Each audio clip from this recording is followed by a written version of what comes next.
Yes, hello. Hi, Professor. How are you? I'm doing well. How are you? It's Martin. Hi, Martin. How are you doing? We appreciate you so much. We are all very glad to have you here, and we want to learn from you. Well, at my side, we have two judges, as I told you before. One is the Professor Ariel Ariza, who is a judge from the Court of Appeal from District Civil and Commercial Law. And then Civil and Commercial Law, Ezequiel Zavalek, who is also a judge, and both are PhD and professors from our university. And they are also very glad to hear you. And I just want to make you some questions. First of all, tell you that we are all very happy to have you, and we really hope that you can enjoy this class today. That will be kind of conversation about behavioral law and economics. I was wondering if you could tell us something, because you are in the heart of Chicago, and sometimes it's not easy to believe that you are not just cost and benefit analysis, as you wrote an article that we read it. Well, we have also well-being analysis and so other things like it doesn't have to do with money. So we can tell, you know, in Argentina we have some problems about inflation, and so money, it's a scarce resource that we could use just to choose the better options that we could have. Then I remember a conversation with you in the Chicago Law School. I'm gonna introduce you in Spanish, if you agree. And then you can start talking. I'm just gonna make you some questions like, if you could tell us how to prove punitive damages, I mean, the malicious and negligence, especially from the corporations or big firms. And then there are many topics that I would like to talk in this conversation, that because we don't know, sometimes we ask for information and they tell us, we don't have information, or if they give us information, we have a lot of things that we couldn't discover in that information, so we can't prove sometimes the punitive damages. Then we have other things that I would like to ask you, like, well, for example, you've been a deputy of Chicago, as we have some students here, also some judges that are hearing you, and some lawyers of our association. Then how the behavioral law and economics are useful tools to use in the consumer law. Then if you could tell us about the Happiness and the Law, the book that you wrote. I think it's very interesting, because everyone wants to be happy, I guess, and sometimes we don't know how to do that.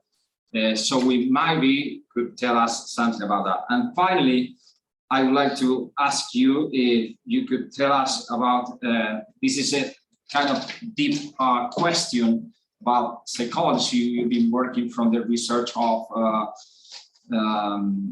hedonic psychology. And I think you assume that the point of view from the classical psychology, like Paul Ekman and so on, like Martin Nussbaum also do.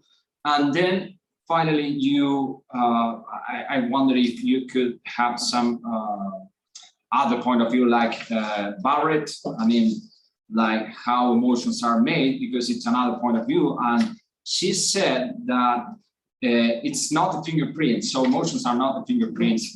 Well, those kind of things, we just want to hear you with no more introduction.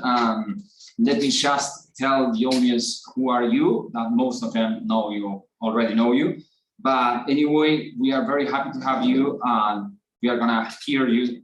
We want to learn from you. You've been applying punitive damages for more than 200,000 years, 200 years.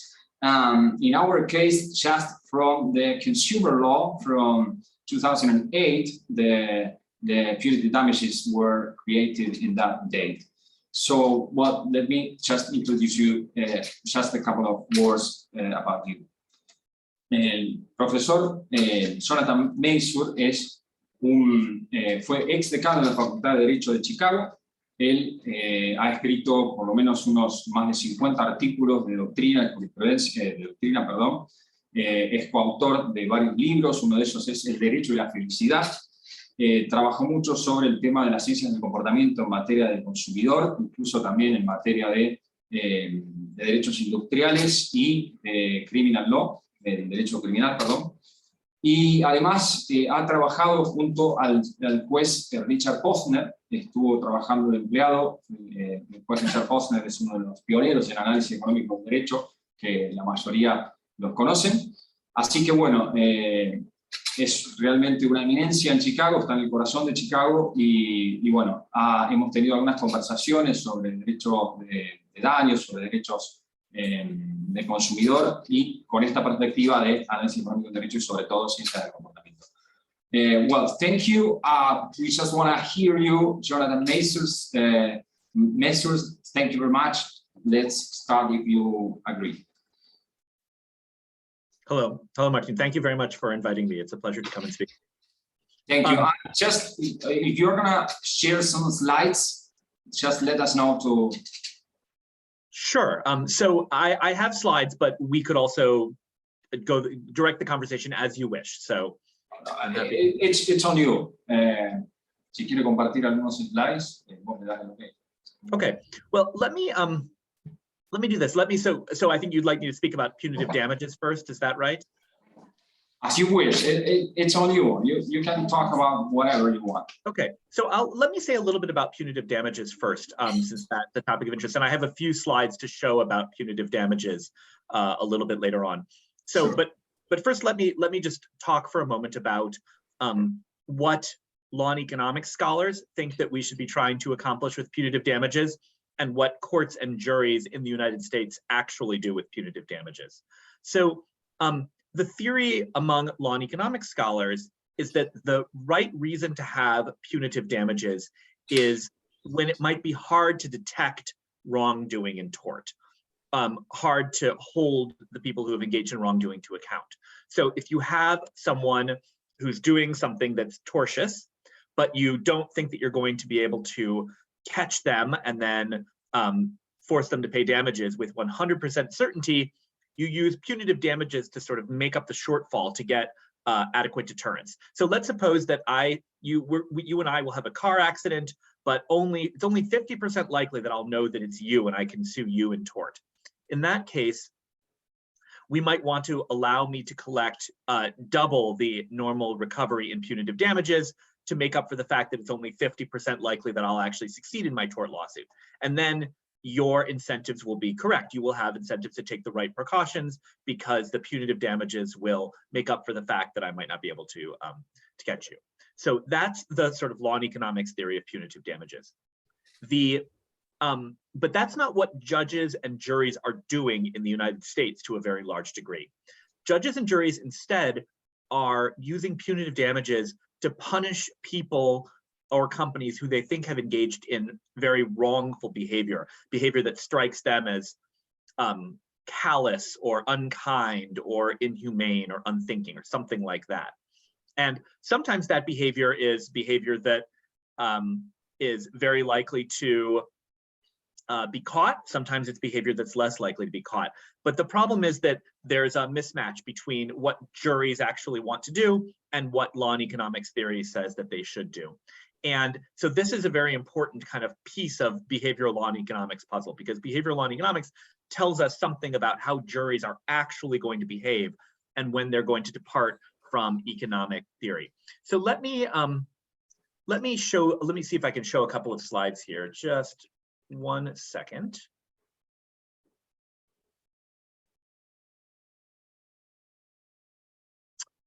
All right, let's see here. Let's see if I can share. I'll try to share my screen. Okay, I think there. I hope that is working. Yes. Okay. So, all right. So this is an important sort of behavioral law and economics study about juror behavior and punitive damages. So let's see here. So a lot of it's based on the value of a statistical life. How much is a person's life worth, and how much would that person be willing to pay for additional safety? And a lot of people, a lot of juries have this sort of intuition that we shouldn't be putting a price on life, that we should not be valuing life in dollar terms. And they have a very strong negative reaction whenever anyone appears to be valuing life in dollar terms. But of course, it's necessary to value life in dollar terms. We do that constantly. You can't avoid it. We wouldn't spend, $100 billion. We wouldn't spend all the resources we have just to save a single life. And people make dollars for life trade-off or dollars for safety trade-offs all the time. Like when they're deciding what sort of car to buy, they make trade-offs between the cost of that car and how much safer that car is than the alternative. Okay, so we calculate in the United States, we calculate values of life by looking at risk premiums. If you want to take a dangerous job, what are the additional wages you get from a dangerous job? And so you can imagine a dangerous job that carries a risk of 1 in 10,000 and it pays $1,000 extra. You can just take $1,000, divide it by 1 in 10,000, and that yields a value of life of $10 million. And the government uses those sorts of figures all the time to decide when to regulate, how much to regulate, to balance, harms from pollution against a cost of regulation. Consumers make those, use those same ideas all the time as well to make purchasing decisions. Again, what kind of car they want. And corporations make them sometimes as well to make safety design decisions. So there's a very famous case in the United States about the Ford Pinto. This is a car from the 1970s, which was not an especially well-made car. And the problem was that the gasoline tank was situated in such a place where if it got into an accident, the car could catch on fire. And the Ford company was trying to figure out whether it should move the gas tank, which would have cost it some amount of money. And so what it did was it weighed the benefits and costs of doing this. Here's the cost benefit analysis. And it thought that the benefits would only be 49.6 million. I put that in the blue box, and the cost would be 137.5 million. And it did that by using a value of life of $200,000. It thought that 180 people would die, but it only valued their lives at $200,000. This is 45 years ago, but still that's not very much. General Motors did the same thing when they had their cars, and they did the same sort of calculation. They thought it would cost $8.59 per car to fix the problem, but it would only be worth $2.40 per car because, again, they valued each life at $200,000. And so on the basis of that, Ford and GM decided not to make any changes, and people died in their cars, and there was a lawsuit. Okay, so the typical hand formula from tort law, the formula that tells us whether someone's been negligent, says that we should look at the probability of harm, the gravity of the resulting harm if it occurs, and then on the other side, the burden of additional precautions. That's just the same cost benefit formula, B less than PL. This is very standard law in economics. So that's basically like saying you should take precautions when the cost of the precautions for each car multiplied by the number of cars is less than the value of each life multiplied by the number of lives that would be lost.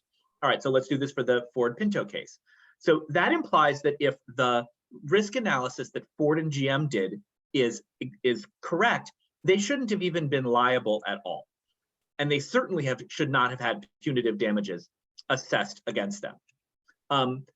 So maybe one problem is that the risk analyses were not accurate. So they used a $200,000 value of life instead of much higher values like $3 million. $3 million is what the government was using at that point. So Kip Viscusi, a law and economics scholar, decided to run experiments to see how jurors would react to higher damages. And so he basically sets up the same sort of problem and sets up a value of life and a cost of making the changes on the cars and asked people what they thought about it. And so he gave a bunch of different versions of this survey to people. In some cases, there was no analysis performed, like the company didn't perform any kind of risk analysis to weigh lives versus dollars.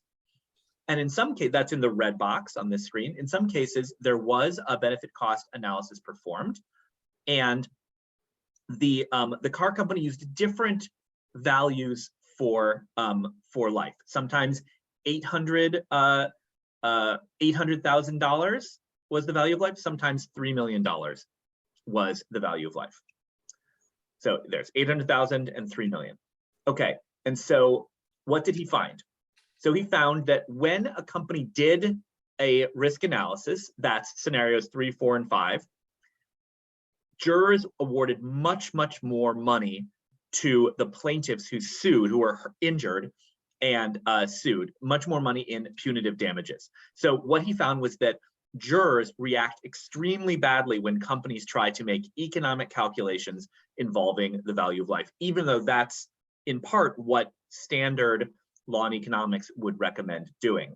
And in addition to that, he found that as the company used higher and higher values of life, which is to say, as the car company valued people's lives more and more and tried to, tried to produce more and more safety for those people, the amount of punitive damages that jurors were willing to award against that company went up instead of going down, which means that companies were being punished for valuing the lives of their customers even more. They were being punished by assigning higher values to their customers' lives, probably because what was happening was that jurors were seeing those higher numbers and then imagining that those higher numbers were appropriate. So Viscusi thinks maybe this is hindsight bias. Cass Sunstein, in related work, said that maybe people are using moral heuristics, which is a sort of classic way of describing behavioral law and economics, to think about these types of problems. They're using shortcuts. One shortcut might be don't cause a human death, and maybe punish betrayals of trust. If your company takes your life into its hands and then builds the car in such a way that you're injured, that should be punished. But the bottom line, what's important here is that the more that the company tried to behave in the way that standard law and economics would recommend, the more that jurors wanted to punish it by awarding punitive damage against it. And so what we have to understand is that the way that human being jurors will react to the behavior of a corporation is very different than the way that economists would react to that same behavior when they're assessing it neutrally. And so any system of punitive damages has to think very carefully about the questions that it poses to jurors and how it lets jurors address those punitive damages issues.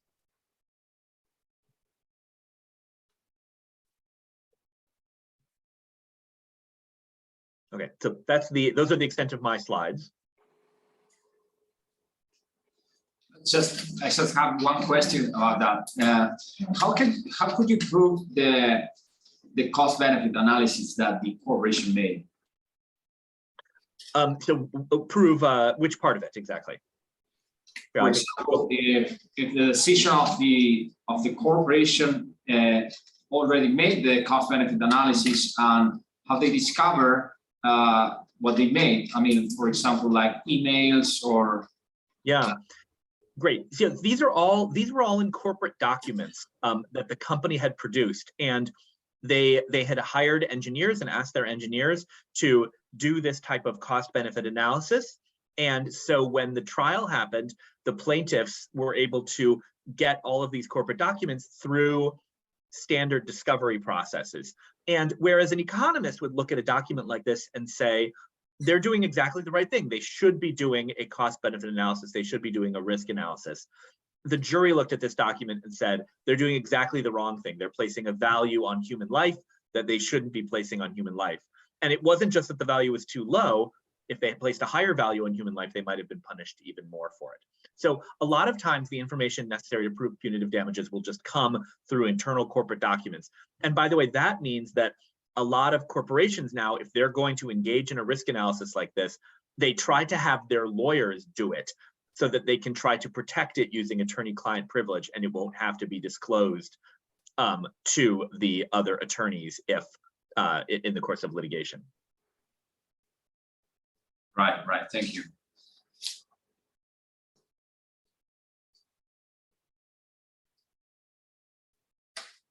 What else would you like me to talk about, or what else can I tell you? No, just if you have something like consumer contracts, or how, I mean, in general, the behavioral law and economics influence how judges decide in consumer cases. Sure. Let me stop sharing screen for just a second, and I'll pull up some new slides about that as well.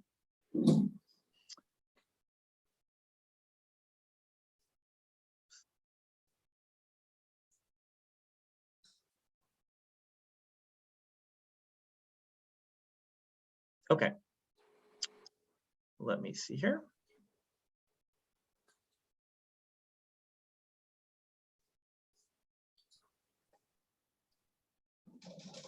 Okay, so let's talk about consumer contracts now for a moment.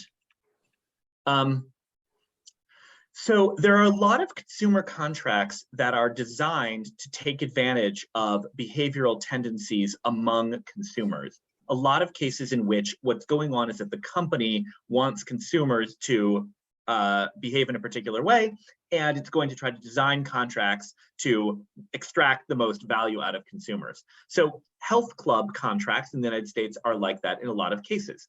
So instead of having to pay each time you go to a health club or a gym, typically they will charge annual membership fees. You pay one standard fee at the beginning of the year, and that allows you to use the health club as much as you want. And you might imagine that this would lead to what economists call adverse selection, which is people who are going to use the health club a lot will sign up and pay the fee, and people who are not going to use the health club very much won't do that. And that would be bad for the gym because it would be crowded all the time. They wouldn't be able to have as many members. But in fact, the opposite is what occurs. Many people who sign up for these memberships barely use the gym at all. They pay the large fee up front, and then they never actually end up going to the gym because they sort of don't anticipate what their own behavior will be. Rebates function sort of similarly. So here's a slide showing a rebate. Why would any company bother to give a $40 rebate? Why not just reduce the price of the good by $40 and sell it for $40 cheaper?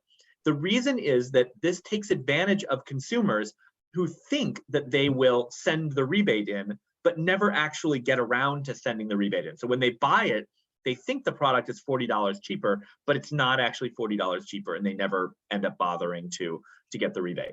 So this is an example of what behavioral economists would call bounded willpower or time inconsistent preferences. What you think you'll do at one point in time and what you actually do at another point in time are different. A lot of subscription services work the same way. People sign up for these things thinking that they'll use them, and when they're done using them, they'll cancel them, and nobody actually ever ends up canceling them. You end up with many more subscriptions to lots of things than you actually need, and end up paying a lot more money than you actually would want to. Cell phone contracts work the same way. There's a three-part pricing structure. You pay a monthly fee, you get some amount of data and some minutes for that set fee, and then you often pay an extra little bit amount if you exceed the number of minutes or the amount of data that you are allowed. You don't just pay by the gig of data as you go. And also what this means is often you get the phone at a discounted price. They'll give you the phone more cheaply if you'll sign up for the monthly fee.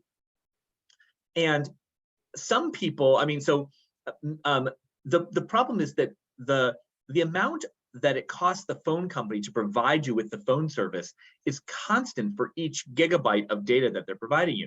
So you'd think that there'd be like a small upfront fee plus then a lot of, per gigabyte pricing. But at least in the United States, we never see that. It's always monthly or yearly fees, this more complex structure that I'm describing to you. Also in Argentina. Yeah. So anyway, there are a variety of reasons why it might be that they have this low fee. Maybe consumers like this plan, but there are probably big advantages to the company as well. And we see this in lots of other types of places. It might be that we don't want to have to do the work of like calculating how much does it cost me to visit the gym every time. Maybe people don't want to pay each time, but probably the best reason is that some people are going to overestimate how much they want, and they're going to pay for more than they actually need, and that's to the benefit of the company. And other people are going to underestimate how much they actually want, and they're going to go over whatever it is they've paid for, and they'll pay those higher per gigabyte overage fees as well. In both cases, the company makes more money. They make money if you're paying for a lot of data and not using it, and they make money if you are paying for not enough data and then using too much. Either way, they're going to make extra money off of you. And so it's taking advantage of people's sort of inability to kind of know exactly what they're going to do to anticipate their own behavior. That's how the company maximizes its own profits and revenue. Another famous example of this in the United States is how printers and ink are priced. So here are advertisements for a Hewlett-Packard printer and Hewlett-Packard ink. And what's amazing about this is that the printer itself is only $90. This big piece of machinery with a lot of complicated technology in it, only $90. But the ink cartridge is $21. The ink cartridge is approximately 1/4 the price of the printer. And the reason for that is because people just think about the price of the printer when they're making the purchase. They don't anticipate or guess how much ink they're going to need to use as time goes on. And so this is a way for Hewlett-Packard, this company, to extract more money out of consumers. Consumers do not anticipate how much ink they're going to need, and so they buy the cheap printer and then end up spending lots and lots of money on ink. So all of these contracts are structured in a way that allows the corporation to maximize its profit and to extract as much money from the consumers as possible. They're sometimes convenient for consumers. It's nice not to have to pay every time you go to the gym or to the health club, but or every time you want to watch a movie on Netflix, you don't have to pay a separate fee. But probably in the end, consumers end up paying a lot more money than they would otherwise. So there's a big debate in the United States about whether these contracts should be regulated in some way, whether companies should be forced to price things differently, whether they should have to disclose to consumers, hey, we're pricing it this way because we anticipate that you'll use more than you think or less than you think or something like that. It hasn't happened yet, but this is what people are arguing about when they argue about the behavioral law and economics of consumer contracts.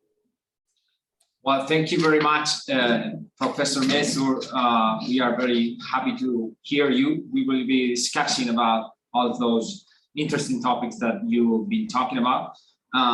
Well, feel free to, if someone from if there's anyone that who wanna ask something to Professor Mesur, or we go on in Spanish.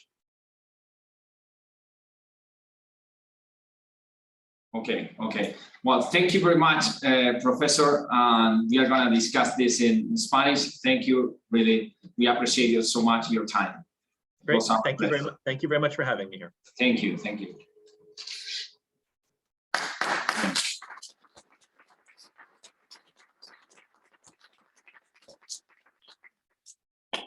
Bueno, ahora va a hablar el doctor Ariza. Después lo que vamos a hacer es hacer unos comentarios sobre todo lo que dijo el profesor Mesur, así después abrimos el debate y habla el doctor Ezequiel Zavala también.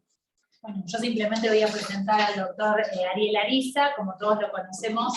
Él es profesor de Derecho de los Contratos y de Derecho del Consumidor, profesor titular de la Universidad Nacional de Rosario, además es doctor en Derecho, es codirector de la carrera de doctorado en Derecho, es juez de cámara, vocal de cámara del Civil Comercial de Rosario, ha sido presidente de la Federación Argentina de Magistrados, autor de numerosas publicaciones y profesor de posgrado acá en nuestra ciudad y en otras ciudades del país. Así que bueno, es un placer, Ariel, que hayas aceptado la invitación y bueno, te escuchamos. Bueno, muchas gracias.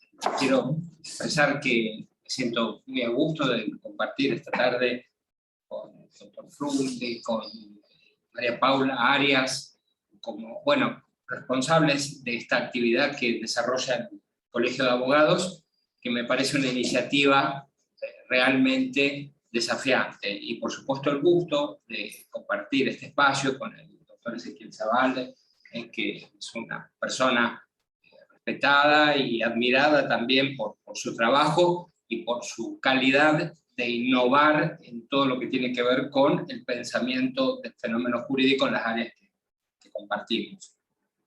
Quiero poner de resalto que no es frecuente una actividad así, con la calidad del profesor que acabamos de escuchar, con la relevancia internacional, y eso verdaderamente constituye un logro, en particular para el Colegio de Abogados de Rosario, generado por ustedes y para toda la comunidad jurídica, de la cual por supuesto somos parte. Así que el agradecimiento también por esta invitación a ustedes. La puesta en diálogo de las ciencias del comportamiento con lo que constituye un poco lo que nosotros entendemos como derecho del consumidor, con toda la evolución que ha tenido en los últimos años en la República Argentina, produce un efecto de transformación de estructuras y de categorías que muchas veces no logran dar una explicación de aquello que sí se predica en el campo del derecho del consumidor, que es su inter o multidisciplinariedad, pero que pocas veces se lleva a cabo, y en este espacio del instituto, tanto a través de las propuestas del doctor Frugoli como de María Paula Arias, esto parece cobrar una dimensión real que nos permite mirar a través de las categorías jurídicas una cantidad de aspectos que por ahí son asumidos por otras áreas propias de las ciencias del comportamiento. Dichas así en un sentido amplio, comprensivas de aspectos que han buscado explicar el desenvolvimiento económico desde disciplinas como el marketing, como la psicología social, la psicología, también aportes, por supuesto, de los estudios publicitarios, comunicacionales, etc. No parece esto circunscripto a un área que todavía pueda decirse que es solo la específica, sino que son varios campos del saber los que nos permiten observar qué es lo que pasa en el momento de la toma de la decisión para la adquisición de un producto, y en los momentos previos a partir de los cuales se genera esa atención en consumidoras y consumidores respecto de lo que puede constituir una orientación hacia preferencias que se puedan entender del mercado. Lo primero que toca decir desde el ámbito jurídico es que no consideramos que hayamos decantado aún en categorías o en consecuencias específicas los aportes y las conclusiones que pueden extraerse de los avances que indican las ciencias del comportamiento. Parece como que vamos en distintos planos. Y aunque resulte un poco incómodo admitirlo, en este plano también, desde el campo jurídico, parece que venimos bastante rezagados. Los modelos de concepción del sujeto y de las relaciones de consumo que el derecho toma como parámetros de regulación no toman en cuenta la diversidad de factores que desde las ciencias del comportamiento se posibilitan como para ampliar la complejidad del acto de consumo, la complejidad del comienzo de la relación de consumo antes de que las partes hayan entrado todavía en contacto, incluso a través de una diversidad de medios, no solo el del fenómeno publicitario, que por supuesto María Paula ha estudiado con tanta profundidad, tanto detenimiento, que ha sido su tesis de maestría. Entendemos que en los primeros esbozos y desarrollos que las ciencias del comportamiento fueron proponiendo desde la década del 50 del siglo pasado, se propusieron análisis sobre la conducta de los actores económicos que distinguían entre factores de tipo cultural, factores sociales, factores de tipo psicológico y por supuesto también decisiones que tuviesen que ver con el contexto económico de quien se encaminaba a formular una relación de consumo, dicha en los términos con que nosotros captamos el fenómeno.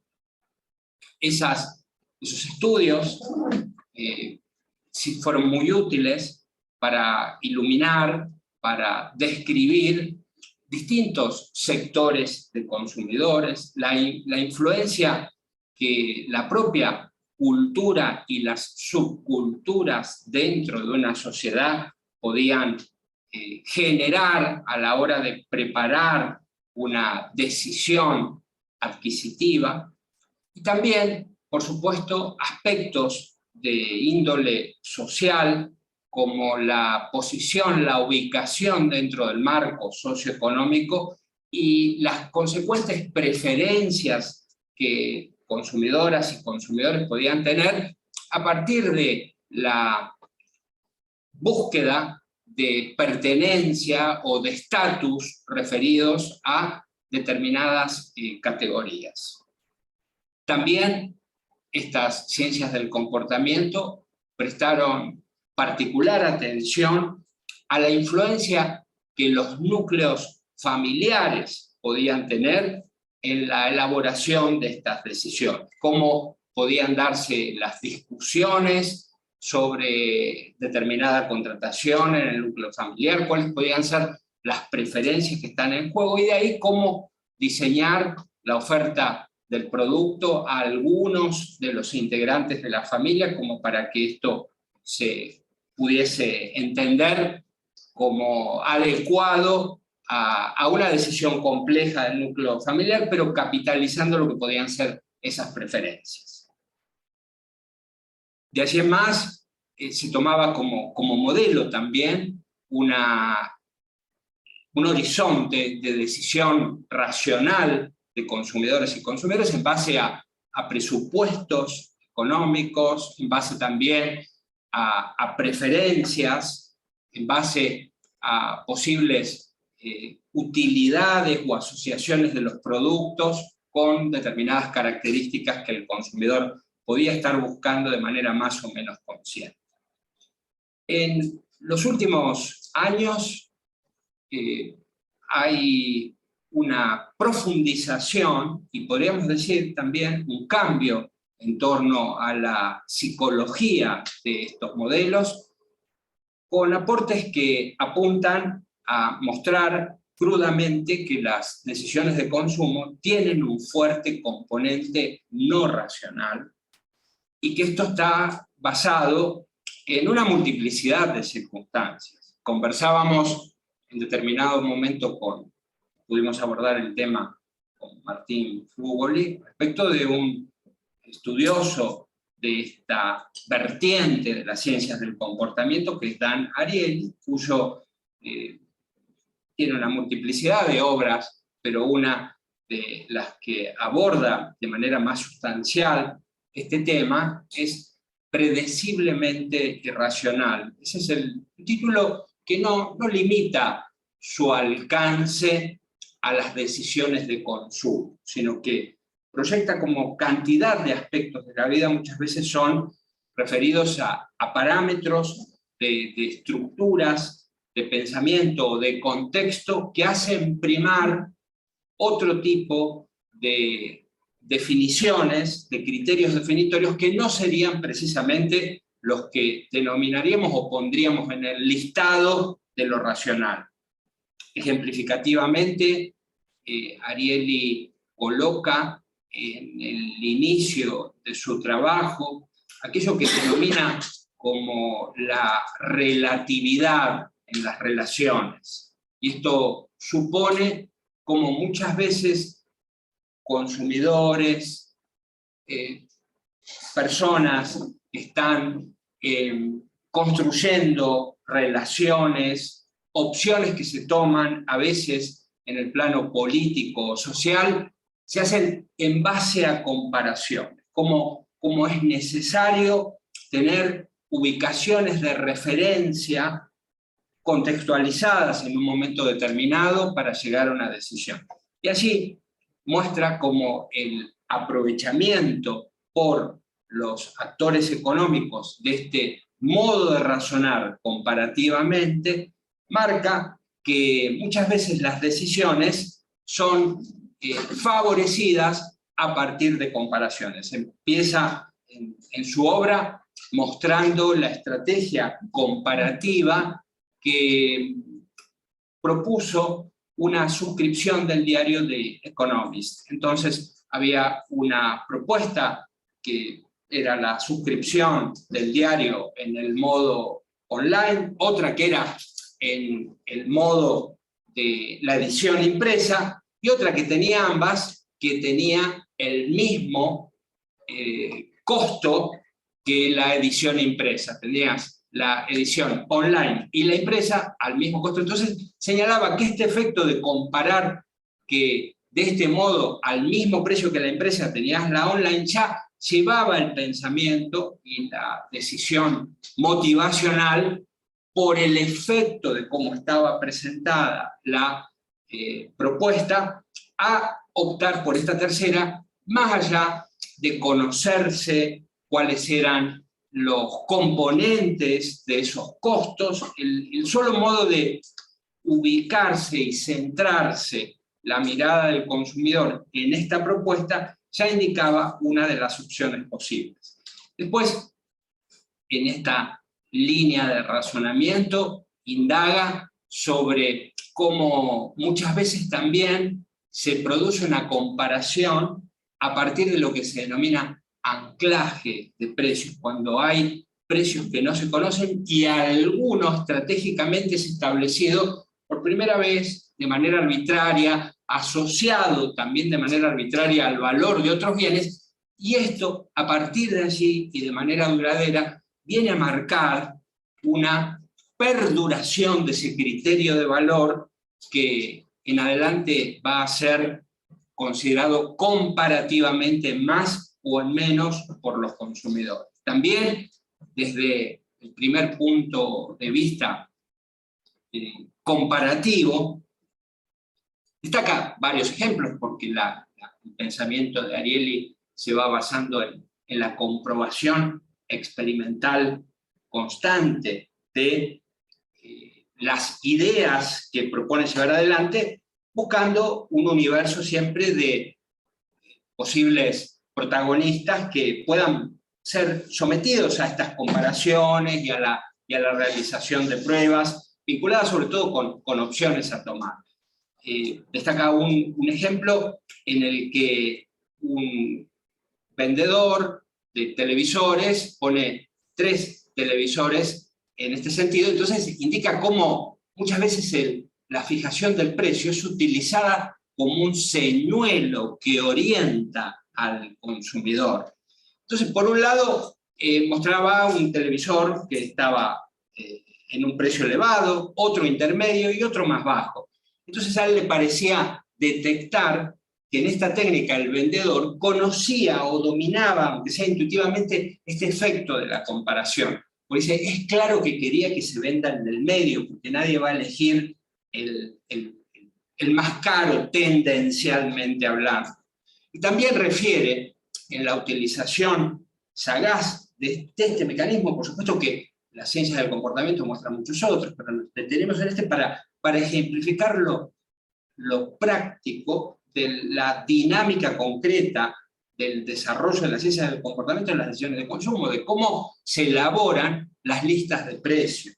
Entonces, por supuesto que hay especialistas en la elaboración de las listas y de los menúes, y contaba que respecto de la elaboración de listas de precios en un restaurante, aparecía como indicado poner un menú marcadamente caro para desplazar la atención hacia los precios de platos menores, que eran los que realmente se apuntaban a vender.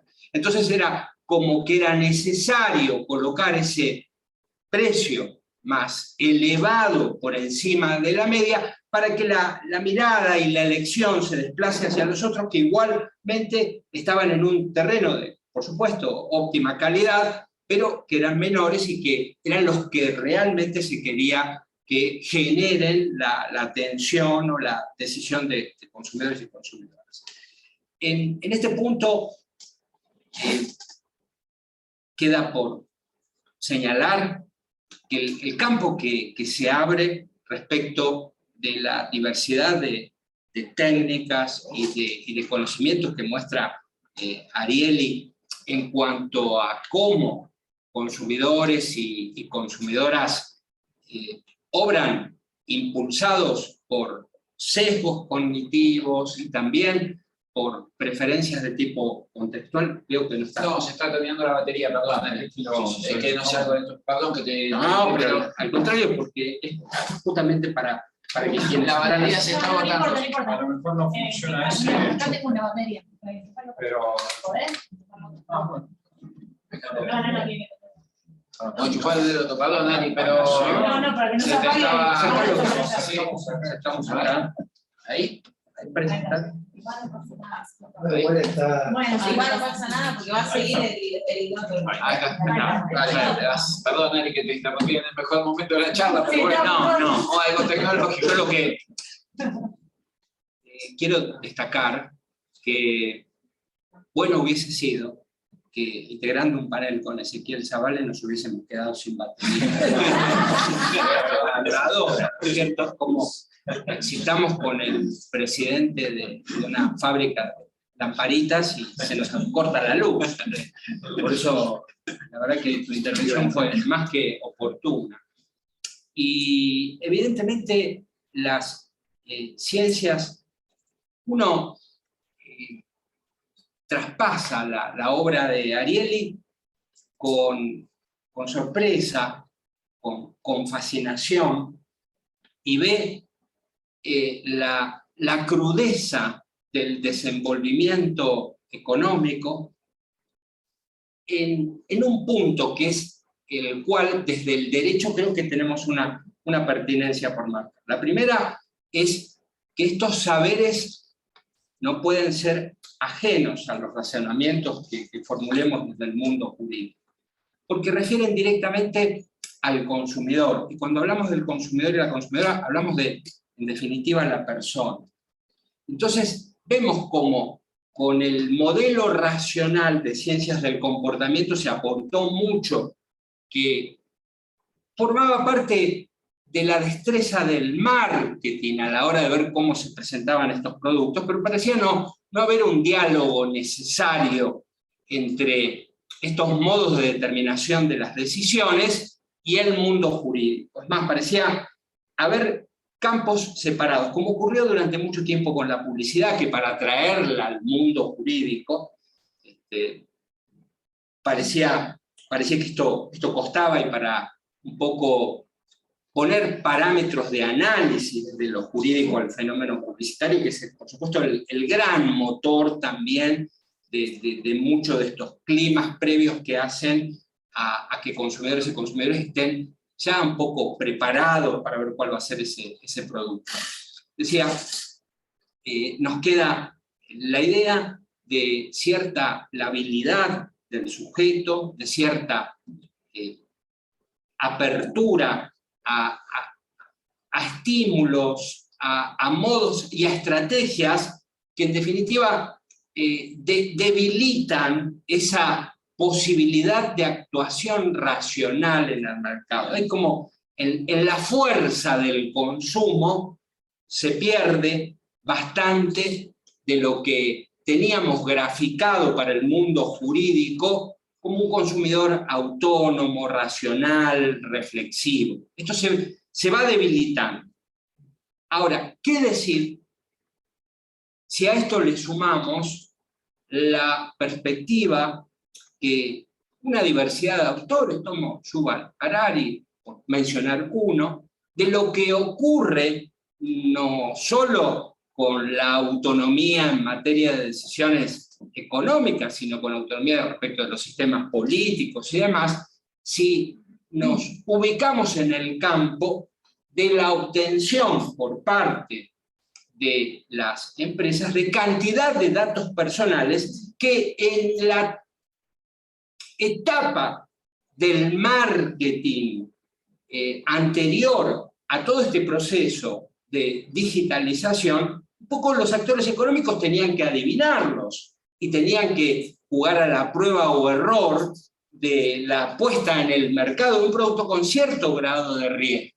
Ahora parecería que en base a los datos que ya se tienen de nosotros y tenemos prácticamente un mercado que no es tal, porque es constituido en referencia de los consumidores. Yo creo que esto es verdaderamente desafiante, creo que es el horizonte a partir del cual nosotros tenemos que asumir ciertos replanteos del derecho del consumidor que tiene que estar abierto a todo lo que nos muestran las ciencias del comportamiento en su crudeza. No creo que esto sea una pura reflexión especulativa. Creo que se pueden presentar dos leyes relativamente recientes en el campo del derecho del consumo que no tienen por qué reclamar una etiqueta propia de derecho del consumidor, pero que sí hacen a una puesta en juego de ciertos equilibrios en materia de estrategias de marketing. Creo que acá es donde empezamos a ver, bueno, el espacio no lo tenemos que dar solo para aquella aspiración, hoy en día ilusoria, del consentimiento reflexivo del consumidor. Es una aspiración cada vez más vacía, pero normativamente, por supuesto, que constituye un principio nuclear, sino que el espacio lo tenemos que dar un poco para el acotamiento de estas estrategias que buscan tocar esos impulsos motivacionales del consumidor cuando está parado frente a una góndola, en esos espacios incluso en donde se da la decisión básica, que es la decisión de adquisición de alimentos primarios. Por eso me parece que la llamada ley de góndolas, 27545, más allá de las aspiraciones, de los podemos llamar, de los contextos de interpretación de la economía que subyacen a esta ley, que pueden no compartirse desde determinadas ópticas de la ciencia económica, sí busca regular la compartimentalización que tienen los espacios a partir de los cuales el consumidor afronta la decisión adquisitiva. Y esa porcentualidad de espacios, por supuesto que aquí entra más en el terreno de lo debatible la fuente de los productos, como aparece descrita, productos de las empresas de primera línea, de las empresas de las pequeñas y medianas industrias, de la economía artesanal, etcétera, etcétera, pero también, y esto me parece un capítulo destacable, la consideración de la góndola en el espacio digital, en el espacio web. Creo que este es un gran avance, me parece que esto toca lo que nosotros venimos hablando, es decir, bueno, cómo decidimos, cómo es lo comparativo, cómo están ordenados los precios. Me parece que ahí ya estamos viendo a otro consumidor, un consumidor que es un poco modelado a partir de las fuerzas que las ciencias del comportamiento actúan.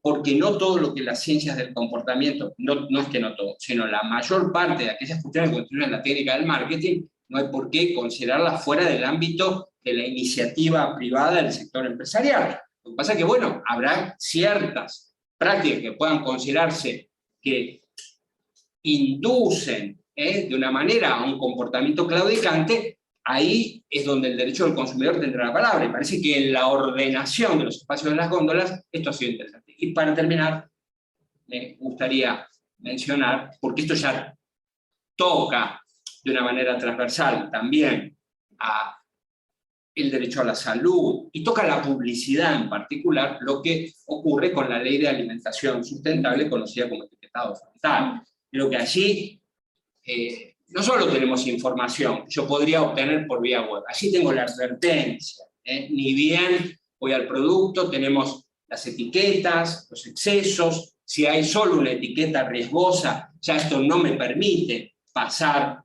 a la publicidad del producto para niñas, niños y adolescentes, y este constituye, me parece, otro campo en donde podemos hacer un puente adecuado entre derecho del consumidor y ciencias del comportamiento. Son muchísimos. En este intercambio de lo que podemos mostrarle a las ciencias del comportamiento desde el derecho del consumo y lo que la ciencia del comportamiento nos puede mostrar a nosotros, me parece que el balance va a terminar siendo más positivo para nosotros que para quienes miren el derecho del consumo. Muchas gracias.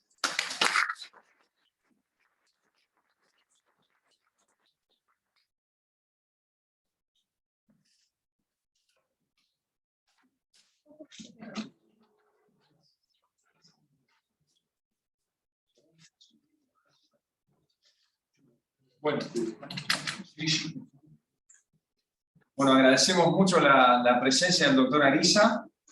Ahora vamos a continuar, si les parece, con el tema del debate, lo que escuchamos hasta ahora. Vamos a charlar y seguir reflexionando, y después lo tenemos al doctor Zavala. ¿Les parece? Bueno, Muchas gracias. Pido disculpas, Por favor. que tiene otro compromiso. ¿Querés venir?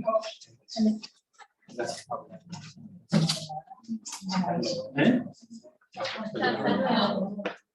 Sí. Bueno, bien, sí. Bueno, seguimos. Sí. Exacto. Bueno, Sí. Bueno, es más que nada una charla esto, ¿no? Para ver un poquito, porque a veces lo que ocurre, yo les cuento algo de la experiencia sobre el tema del estudio del derecho anglosajón, porque ¿qué pasa? Muchas veces se pregunta uno, ¿y pero para qué sirve? Si ellos tienen otro sistema, no tiene nada que ver con él. Pero en realidad salen múltiples cantidad de utilidades. A nosotros los abogados, y eso es buenísimo, y yo agradezco que está presente parte del representante del directorio del Colegio de Abogados, de abrir esto a decir, bueno, escuchamos a alguien más que no es normalmente lo que escuchamos. Y ese punto me parece central porque, por un lado, los comportamientos suelen reiterarse a nivel humanos, si bien podemos categorizar a nivel, territorialmente, categorizar los diferentes tipos de seres humanos, pero las conductas, cuando uno toma determinada cantidad de personas, ahí es donde se pueden hacer más predecibles. Por otro lado, ya sabemos todos que el análisis económico del derecho clásico o tradicional tuvo muchísima cantidad de críticas y hoy tiene muchas críticas, y los abogados dicen, incluso Guido Calabresi, ahora que es juez actual, la eminencia que está todavía vigente, viva, creo que tiene más de 80 años, decano también de la Facultad de Derecho, y él ejerce como juez. Entonces, a los abogados nos interesa en realidad no tanto ese aspecto teórico, y la idea siempre es trazar este puente, de decir, bueno, pero pará, ¿de esto qué me sirve? ¿No? Este puente entre lo que es lo académico y lo práctico. Y realmente hay muchas cosas útiles. Hoy tratamos de, en realidad, nachear, empujar un poco a los jueces también para decir, bueno, mirá que hay cuestiones que son armadas de manera previa, mirá que hay algunas cuestiones que están preestudiadas y no es solamente una cuestión de análisis de costo-beneficio. Yo haría algún comentario sobre lo que dijo, sé que algunos manejan y otros no el inglés, sobre lo que dijo el profesor Masur. Bueno, en el gobierno estaba Juancito, un amigo, que hicimos un par de cursos ahí en Harvard y en Chicago, y la verdad es que él trató básicamente dos temas, ¿no es cierto? Le preguntamos para que diga sobre el tema del daño punitivo y sobre la cuestión de los contratos y cómo influenciaba todo esto de las ciencias del comportamiento. Incluso un autor que viene estudiando mucho también el tema de la felicidad, ¿no es cierto? El derecho, cómo puede contribuir a la felicidad. Entonces, la verdad es que, por ejemplo, el tema del daño punitivo, imagínense que nosotros tenemos una forma de descubrirlo que recién arranca casi judicialmente. Ellos, recién me decía Ezequiel, claro, ellos tienen un procedimiento que primero se arranca con temas probatorios muy distintos al nuestro, y en el periodo de discovery es básicamente, se recolectan pruebas y las partes empiezan a negociar. Por eso, más del 90% de los casos se resuelven por arreglos, o sea, transacciones, diríamos nosotros. Y no llegan a juicio. Además es muy costoso, que al margen podría decir que, bueno, podríamos discutir, pero el derecho de consumo me dice, bueno, beneficio de gratuidad, sí, pero también no es tan así, porque el consumidor tiene que pagar bastante para, por ejemplo, mandar una carta de documento a Buenos Aires, o hacer una pericia en Buenos Aires y contratar a alguno que esté en otra provincia para detectar alguna prueba. Una de las preguntas puntuales que hablé varias veces con abogados litigantes de allá, porque ellos vienen aplicando hace 200 años, más de 200 años, daños punitivos. Nosotros solamente en 2008. O sea que tenemos un backup de experiencia muy importante para decir, bueno, a ver, una gran cantidad de pruebas leídas de allá se pueden utilizar para probar acá el daño punitivo. Recién la pregunta que yo le hacía, bueno, ¿y cómo descubrieron esto de que las empresas hacen el análisis de costo-beneficio? Actualmente, lo que decía, bueno, acá están informados, constan en las actas de las corporaciones, es decir, uno puede pedir y, esto ya lo decía incluso López Herrera hace mucho, directamente no me das la información, vas preso. Nosotros no nos pasa eso. Pero, por otro lado también, hay que tener en cuenta que Steve Chabel una vez me respondió, que también dice la misma pregunta en Harvard, le digo, ¿y cómo hacen? No, me dice, mira, la información acá se suministra. Lo que pasa es que le dice, bueno, vos tenés que encontrar la aguja en el pajar, ¿no es cierto? Vos me pedís algo, yo te doy todo. Pero después se ponen a trabajar o con inteligencia artificial o con varia cantidad de abogados detectando esa aguja perdida en el pajar. Con lo cual, también tienen algunas complicaciones, además de costos monetarios. Después también, y eso es una de las cuestiones que nos interesa mucho, decir, bueno, mover un poquitito a todas estas cuestiones de ciencias de comportamiento, porque nosotros lo decíamos hace poco en una publicación, sin dudas los jueces van a basar algunas sentencias en alguna cuestión de ciencias de comportamiento. El análisis económico del derecho ya no tanto, porque hay muchas críticas y uno realmente tampoco cierra del todo, es decir, a ver, toma como modelo el hombre racional, el ser humano racional, pero en realidad hay muchas veces que somos emocionales, somos semi-racionales, somos irracionales. Con lo cual, las ciencias de comportamiento es como que gustan mucho más a todos. Y Latinoamérica la ha tomado de manera mucho más amigable, ¿no es cierto? Entonces, ya se empiezan a ver muchos argumentos respecto de estas materias que tienen algo diferente al resto. Entonces, no me importa si coinciden o no coinciden con la teoría esta, sino a ver qué ha hecho hasta ahora. ¿Y qué ha hecho hasta ahora? Tenemos el sector público y el sector privado. Muchísimos resultados concretos. Lo que nos gusta a los abogados, a ver, no tantas, a ver cómo pruebo esto, qué resultados tiene la ciencia del comportamiento concretamente. Y eso hay resultados monstruosos, ¿verdad? Datos, que no solamente son datos privados, sino que muchos son abiertos y uno los puede buscar, aún en español, no solamente en inglés. Así que bueno, un poquito comentar esto, yo dejo la palabra al doctor Zavale, a la doctora Paula Arias, porque me parece que es un punto que tenemos que empezar a trabajar bastante más y sobre todo empujarnos entre nosotros a decir, bueno, veamos un poco más de datos, pero no desperdigados, sino de manera sistemática, como lo suelen ver ellos y como se suelen analizar. Porque justamente nos sirven a qué, no solamente a la teoría, sino a esto, a la práctica, ¿no? Al ejercicio como abogado, como juez, como asesor de una empresa, como asesor de un cliente particular.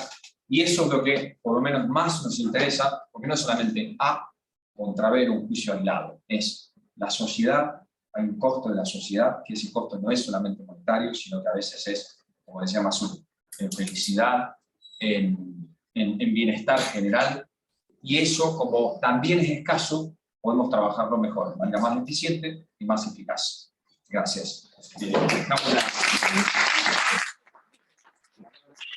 Una cosa para el doctor Zavale, que la verdad uno siempre lo invita a algunas charlas de estas porque ¿qué pasa? Tiene una mirada innovadora y muy abierta de decir, bueno, a ver, esto, entonces me parece que tener miembros del Poder Judicial que estén abiertos a estas nuevas herramientas, porque en definitiva son herramientas, pues se pueden usar para bien, pero también para mal, así que cuidado. Es bueno y lo recibimos con mucho agradecimiento de todo.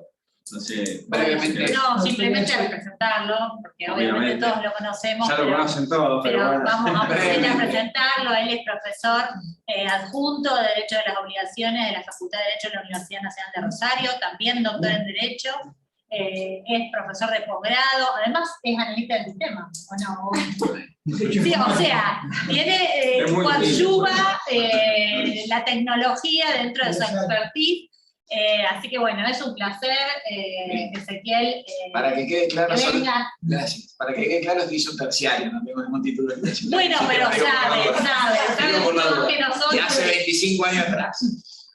Yo quería decir algo antes que, disculpa, así que, Sí, por ¿cómo supuesto. funciona así? Pero ¿cómo no lo voy a disculpar, doctor? Que usted maneja la defensa del consumidor de la provincia, No, no. disculpadísimo. Vos sabés que, bueno, hablando, hay un montón de. Nosotros estamos trabajando en la Secretaría de Comercio interdisciplinariamente con estudiantes de sociología y estudiantes de comunicación social, para ver de cómo un precio de una determinada, por ejemplo, bebida o un producto llega al consumidor, la cantidad de cadenas que va pasando. Y vos sabés cómo nos dolió la cabeza en la Secretaría trabajar esto en equipo, con estudiantes de otras áreas.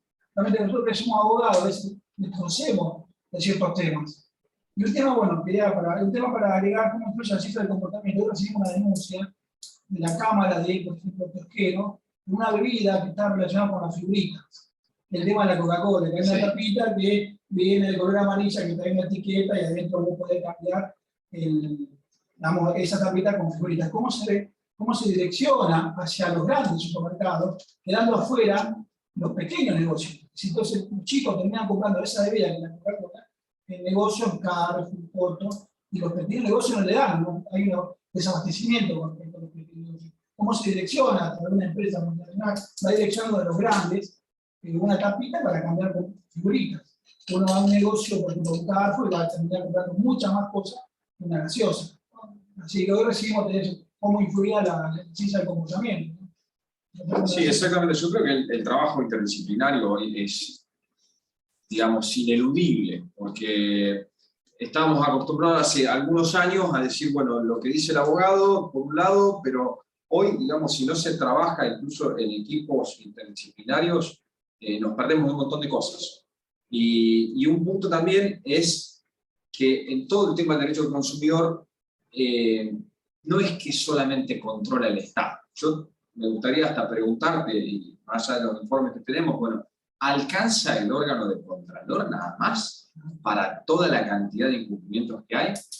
Ahí tenemos la respuesta, evidentemente no. Entonces, ¿por qué no cada uno de los consumidores, cada uno de los abogados, empezar a también detectar y controlarnos entre todos para, en definitiva, evitar algunos costos sociales, y no solo sociales, sino que a veces la propia empresa no los tiene internalizados los costos porque no tiene la información fresca quizás que uno llegue a pedirle, pero para eso también tiene que haber incentivos suficientes. O sea que ese punto a veces tendríamos que decir, bueno, pero ¿vale la pena esto? Porque, por ejemplo, el despliegue de cualquier abogado de la casa en temas de daños punitivos o descubrir pruebas complejas, y ¿lo hacemos o no lo hacemos? Depende. ¿Qué es? ¿Una demanda de 2 pesos o es una demanda que le vamos a dedicar más tiempo? Eso uno lo plantea. Entonces, siempre del otro lado pueden llegar a decir, y como dice alguna doctrina de empresa, bueno, no, pero es un enriquecimiento ilícito, sin causa, el tema del daño punitivo. Pero ¿cómo sin causa si la causa fuente está en la ley y en el artículo 52? Entonces, es una causa lícita. Sin causa sería si yo tomo, por ejemplo, 2 centavos de cada persona y lo multiplico por la cantidad de consumidores que yo café. Ahora, otro punto que, por ejemplo, si en Estados Unidos descubren que hicieron ese análisis de costo-beneficio, acá hace poco, no sé si está Alejandro ahí, no. Bueno, hay un colega, representante de unas empresas, que decía, bueno, a ver, pero la empresa necesariamente hace ese análisis de costo-beneficio. Sí, claro que lo hace, y lo tiene que hacer, si no, no subsiste. El punto es, cuando eso, por ejemplo, permitió que haya determinada cantidad de muertes de víctimas que no tenían ninguna relación de responsabilidad civil para con el hecho. Entonces, ¿vamos a hacer algo con eso o no? Y decía, y bueno, pero digamos, justamente ahí es la ganancia de la empresa, sí. Y la respuesta recién del profesor de Estados Unidos era, bueno, los jurados, ¿qué hacen en ese caso? Los jurados le hacen pagar más. O sea, que es como que hay incluso una especie de venganza social de decir, bueno, mira, vos hiciste el análisis de costo-beneficio y murieron tanta cantidad de personas, ahora vas a pagar más. La explicación teórica de la ciencia del comportamiento que dan es, bueno, mira, por un lado es el bias heuristic, que es el bias, hindsight bias, que quiere decir aquello nosotros lo traduciríamos como, por el diario del lunes todos ya lo sabemos, ¿no? Entonces, el juez analiza en este momento, pero no era lo mismo la previsibilidad que se tenía ahora que la que realmente hubo en ese momento. Cuando nosotros explicamos el tema de la relación de causalidad, bueno, ¿en qué momento yo hago la previsibilidad de esa, si es contractual o si es eventualmente en un hecho extracontractual o ilícito? Bueno, nada más, Vamos a los quiero dejarlo seguir, por después. favor, Yo quería perdón. hacer una porque cuestión de orden me jurídico, fui. pero primero Brevemente para charlar, que sea más tipo charla. Entusiasmé. Gracias, Brevemente, Ezequiel, te podés ir. brevemente, dos cosas. Primero, 1950, Vance Packard escribe un libro que se llama Persuasores ocultos, o las formas ocultas de la publicidad, como es la traducción al español, ¿no? Es un librito que lo pueden buscar en internet, porque el original pueden hallarlo en alguna librería de esas perdidas, pero no se Hay una que se consigue. llama televisión subliminal. Packard Tiene escribe, esa onda. tal cual, Packard escribe Persuasores ocultos diciendo, bueno, nosotros a partir de ahora, le dice a los publicistas, tenemos que vender. ¿Y cómo vamos a vender? De esta forma. Y demuestran cómo se vende. O sea, arma la estructura clásica del supermercadismo de la década del 50, arma Packard. De, che, en la esquina vale tanto, esto vale tanto, el medio vale tanto, hacia arriba tanto, hacia abajo tanto, al medio van tales productos, en la esquina la caja vale tanto, a tal hora tiene que haber, si tengo 20 cajas habilitadas, a tal hora tiene que haber 5 para que se amontone gente, porque el amontonamiento de gente es, uy, cómo vende este lugar, vamos porque este lugar vende, la caja tiene que tener los chocolates chiquititos, la Coca-Cola chiquitita acá, para que el público se la lleve, para que los nenes se la lleven. Eso es digamos, la historia clásica de cómo se hace, cómo se elabora, digamos, un esquema de venta clásico. Obviamente Packard quedó desactualizado en el tiempo, producto de que es una especie de la década del 50. Ha sido ampliamente superado por el marketing y la publicidad. Yo hace 24 años que trabajo con la gente de publicidad, fui abogado, doy clases a los alumnos y las alumnas de publicidad en una universidad aquí en Hawái, que tiene una licenciatura en publicidad, y son especialistas en vender cosas. Básicamente porque la publicidad y el marketing llegan a vender cosas que no necesitas, o que no necesitamos, literalmente. ¿Cómo? Bueno, creando determinadas cuestiones. A veces esas cuestiones, como bien vos decías, tienen que ver con, che, la empresa tiene que vender, tiene que comercializar. Otras veces, hoy justamente lo charlamos con las alumnas de publicidad, pues son las chicas, che, el producto del packaging es más caro que el producto. ¿Sí? Hay más packaging que producto. ¿Qué me venden? Un producto de 50 pesos, de 100 pesos, donde hay un valor venal del producto de 5 pesos y 90 pesos de packaging. Muchísimos productos de estas clases. Doy un modelo sencillito. Esas moneditas de oro que tienen chocolate adentro, que dan de oro, digamos, eso es más caro el packaging que el producto. Cualquier estudio de mercado se lo puede decir. Hay muchísimos otros productos más donde funciona más o menos parecido, ¿no? O están en costos muy similares o muy parecidos. Después, digamos, hay múltiples técnicas de trabajo para lograr hacer esta venta. Hay una técnica que bien decía antes Ariel Ariza, sobre, bueno, pongo el precio más alto y desplazo. Después hay técnicas de desplazamiento de información, que ahí entramos ya en un grado más que podría ser considerado y tomado, digamos, como una violación sistemática de los derechos del consumidor. Si alguna vez fueron a comprar un equipo de música, un parlante para la fiesta, la Navidad o lo que sea, van a ver que les dice 7.000, 78.000 watts y PMPO. Eso no existe. Es un invento de la industria de la música de los chinos. Cualquiera que sepa algo muy poquitito de música, eso no existe. No tiene ninguna prueba científica, no tiene absolutamente nada. Pongan en Google PMPO contra o versus RWS, que es la medida real del sonido. RWS tiene 100 watts y PMPO tiene 8.632.000 watts. Así como un instante después tiene menos, ¿no? No hay un engaño por desplazamiento. De la misma manera que te vende un producto más grande, vuelvo con el parlante más grande, más blues, más esto, y el más grande va a sonar mejor. No necesariamente. ¿Sí? Técnicas de desplazamiento de la información. Bueno, ahí hay todo un campo de trabajo que tiene que ver justamente con otras disciplinas, con la psicología, con el marketing que quiero comprar. Ejemplos aplicados, cuando van al cine, 8 de 100, 8 de 150, 8 de 180. ¿Cuál compro? 180, obvio. Acá no necesariamente compro el del medio, hay lo que decía Ariel también sobre el ejemplo que daba Ariel, sobre cómo se trabaja esta. Yo creo, simplemente para concluir, y por si quieren abrir la ronda de debate, que hay dos campos acá como para trabajar, o que deberían ser trabajados. El aspecto global, de la defensa global o general de consumidores y de usuarios, que tiene mucha importancia los organismos de control, la defensa del consumidor, la Secretaría de Comercio Exterior, etcétera, que a veces no cuentan con todas las herramientas que a mí me gustaría que cuenten. Tenemos en general, yo creo que pocas y nada estadística, y que tanto defensa del consumidor como la lealtad comercial como comercio interior tienen pocas herramientas, o por lo menos relativamente pocas, no solo para control en tiempo real, sino para control posterior, los procesos son largos, llevan tiempo, etc. Y ahí, por ejemplo, se podría incidir sobre las tasas de interés de mercado, que cobran las aseguradoras, las financieras, los bancos, cómo la cobran, en qué condiciones, bien de tipo global.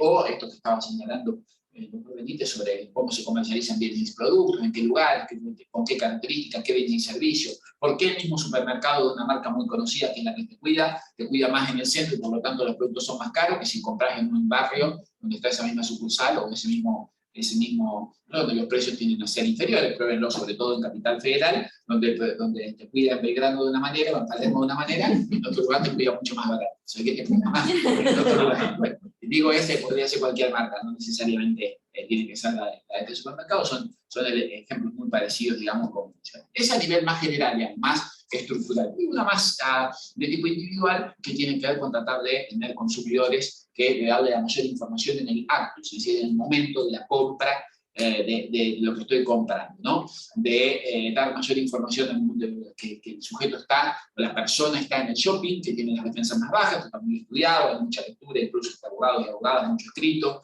tengo la defensa más baja, estoy dispuesto al consumo, compro la entrada del cine y compro pochoclo, y no me parece caro el pochoclo, a pesar de que cuesta más que la entrada del cine, como tiene una lógica de la psicología, del mismo gusto. Hay muy buenos estudios de economía sobre el concepto de demanda elástica e inelástica, y cómo funciona ese esquema de demanda inelástica, digamos, los productos más básicos, y cómo hay una cadena de heladerías que todos conocemos que tiene un trabajo fenomenal en torno a la franja de demanda inelástica. Y para todo esto también creo algo que he charlado y discutido con Martín, en algún momento más que nada charlado, que creo que la formación profesional de abogados y abogadas debería incluir por lo menos 1 o 2 materias de economía sobre economía real, digamos, economía en serio. Valor con anécdotas, interno de mercado, crédito comercial neto, cómo se hace una estimación de negocio, cómo se lleva adelante un negocio, más de base, más de estructura económica de base. Esa, y por lo menos una materia colaborativa vinculada a, digamos, teoría de comportamiento, a análisis económico del derecho, o a una cosa particular que ayudaría mucho a la formación profesional. Sí, me parece que eso, y lo abro al debate, digamos, me parece más interesante por ahí que lo que puedo decir. Me parece que... No, yo lo que quería decir, que no lo quise decir antes, muchas gracias, Ezequiel, como siempre claro y didáctico. No, lo que yo quería decir que me parece que una herramienta que nuestro ordenamiento jurídico tiene, que implica un reconocimiento de carácter inductivo y de todos estos trabajos de mercadeo que realizan las empresas, es justamente la integración publicitaria. O sea, los artículos que surgen tanto de la Ley de Defensa del Consumidor como del Código, que establecen la integración de la publicidad, cuando se tratan de precisiones publicitarias, bueno, en ese caso yo creo que es un reconocimiento del legislador de esta inducción que se produce, y que si se establecen precisiones en esa etapa precontractual, bueno, deberán ser integradas en el contrato, cueste lo que cueste. Y esto está muy claro en el ordenamiento jurídico argentino. Para mí, esta es la norma clave que implica un avance importante respecto de lo que significa el puente entre la ciencia del comportamiento y el derecho del consumidor, porque justamente toda la publicidad y todos estos actos previos, actos unilaterales que se producen en esta esfera, puede ser, para mí, un reconocimiento claro de que si se realizan precisiones deben incluirse en el contrato, porque es lo que realmente indujo al consumidor a celebrar el contrato. Y otra de las cuestiones que yo quería dejar, y después lo abrimos a debate, es el tema de los daños punitivos. Como bien decías vos, o sea, los daños punitivos, en lugar de vérselos como una no me sale como dijiste vos, un enriquecimiento ilícito a favor del consumidor, yo creo que puede parar un montón de cuestiones que se vienen dando en la realidad social justamente porque hay ilícitos lucrativos. El caso de Ford Pinto para mí es que lo trajo el profesor de Chicago, es un caso paradigmático, que fue el primero, pero justamente ahí se había evaluado las muertes, cuánto le saldría inclusive regalando flores a los parientes que sobrevivían a esos muertos. Entonces las empresas evaluaron eso y dijeron, nos conviene indemnizar y pagarle las flores del velatorio y del cementerio en lugar de cambiar el tanque que estaba mal ubicado en el Ford Pinto y que hacía que estalle por los aires, y no solo la estructura del auto era tan mala que quedaban presos dentro de un auto en llamas. Entonces era una trampa mortal para las personas que circulaban. Esto estaba aprobado y sin embargo dijeron, no, a mí me conviene. Hicieron un análisis económico del derecho, podríamos decir, a mí me conviene indemnizar. Esa es la razón de ser de los daños punitivos. Yo creo que nosotros no tenemos educación en los daños punitivos, que cuando realmente se empiecen a aplicar daños punitivos, ahí van a empezar a existir, van a dejar de haber ilicitudes tan grandes como las que se vienen produciendo. Yo simplemente esto también para mí creo que es un vínculo claro entre, y creo que también este análisis del derecho, análisis económico, es realizado por los juzgadores, o sea, esto es un análisis que se realiza, bueno, ¿qué impacto va a traer aparejada esta decisión desde el punto de vista social? Y esto puede llegar a empobrecer a las empresas, y bueno, tal vez desde otra perspectiva, en lugar de empobrecer a las empresas, se van a dejar de producir perjuicios ilícitos y van a existir muchos menos pleitos que los que se suelen dar. Eso nada más, obviamente que mi postura es pro consumidor, pero bueno, es lo que creo y el vínculo claro entre la ciencia del comportamiento y el derecho del consumidor. Muchas gracias. No, yo creo que es muy interesante. Entonces, ya que tenemos un Juan acá al lado, sería bueno quizás preguntar, porque una de las cosas que se dicen es, bueno, pero todas las demandas de consumo piden daños punitivos. Sí, yo creo que sí, en general. Hay un abuso también, puede ser. Ahora, me parece que quizás la clave puede llegar a ser, no sé qué piensan ustedes, pero el tema de la prueba, ¿no? A ver qué prueba hay y qué prueba no hay.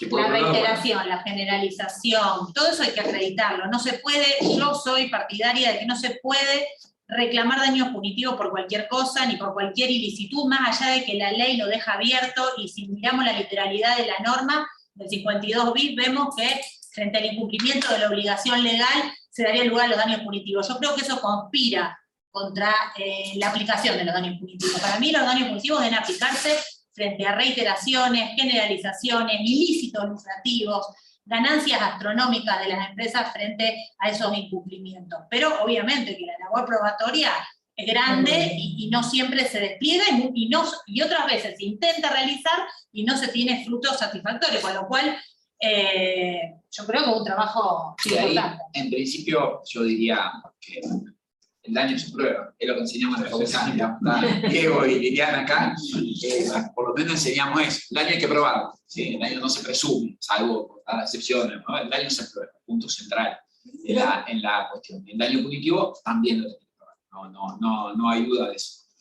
Es cierto que hay mucho reclamo de daño punitivo cuando claramente prima facie muchas demandas del consumidor se está puesto y claramente no está ni siquiera documentado o surge en prima facie que podría no proceder, de todas maneras queda abierto como a la prueba. Sí, digo esto, la semana pasada di una conferencia del doctor Felistoco en la Corte, justamente por el tema de contornos actuales del derecho del consumidor, y uno de los grandes temas era el daño punitivo. Y cómo, digamos, el contorno del daño punitivo y la cuestión, ¿no?, de que no es del daño punitivo, es, como bien decía Paula, lo invoco, y como lo invoco ya creo que tengo derecho. Tenés que probarlo, como se prueba cualquier otro daño, como tengo que probar el patrimonial, el patrimonial, como lo tengo que demostrar. Sobre la utilidad del daño punitivo, la verdad yo no conozco ningún estudio, hablando de análisis económico, no conozco ningún estudio medianamente serio, elaborado sobre aquellos casos donde se aplicaron posiciones punitivas sobre los márgenes de corrección, o sea, ¿no? Che, ¿qué hizo esta empresa a partir de que le aplicaron tal sanción punitiva? Si corrigió su práctica, no sé, quizás tenés más en el tema no de daño punitivo, sino en el tema de la imposición de la sanción, si tienen más marcado. Por ejemplo, digo, lo marco al doctor Benítez para aquellos que están en digital y no lo están viendo, está el doctor Benítez que trabaja en materia del consumidor, en la Secretaría de Defensa del Consumidor, Secretaría de Comercio Interior, Defensa del Consumidor, y que suelen aplicar multas muchas veces significativas. Yo no conozco, ni tampoco he visto estudios serios, por lo menos ni de comercio interior ni de lealtad comercial, sobre la aplicación de multas o sanciones y cómo esas multas o esas sanciones han servido como para corregir comportamientos. Es decir, esto es algo que Martín sabe mucho más que yo, el concepto de arquitectura para la toma de decisiones, incentivos o desincentivos para ir hacia uno o hacia otro lado. Desconozco si existe esa estadística. Últimamente estamos trabajando en eso y existe el comportamiento, cambia el comportamiento del empresa. Cambia el comportamiento. Y hemos tenido el caso de Pedido Ya, diciéndole bajando de la comisión a través de una multa y con una medida preventiva. Estamos trabajando. ¿Sí? Esto es No, tal cual, nadie pide que. Tal cual. Nadie pide. Estamos trabajando también en lo que es un manual de buenas prácticas, como existe en otros países, premiando al comerciante que trabaja con buenas prácticas con el consumidor. Yo veo que sí, que hay un cambio en eso, en las empresas también. Últimamente se están trabajando en estadística, últimamente, cosa que hace años no se trabajaba.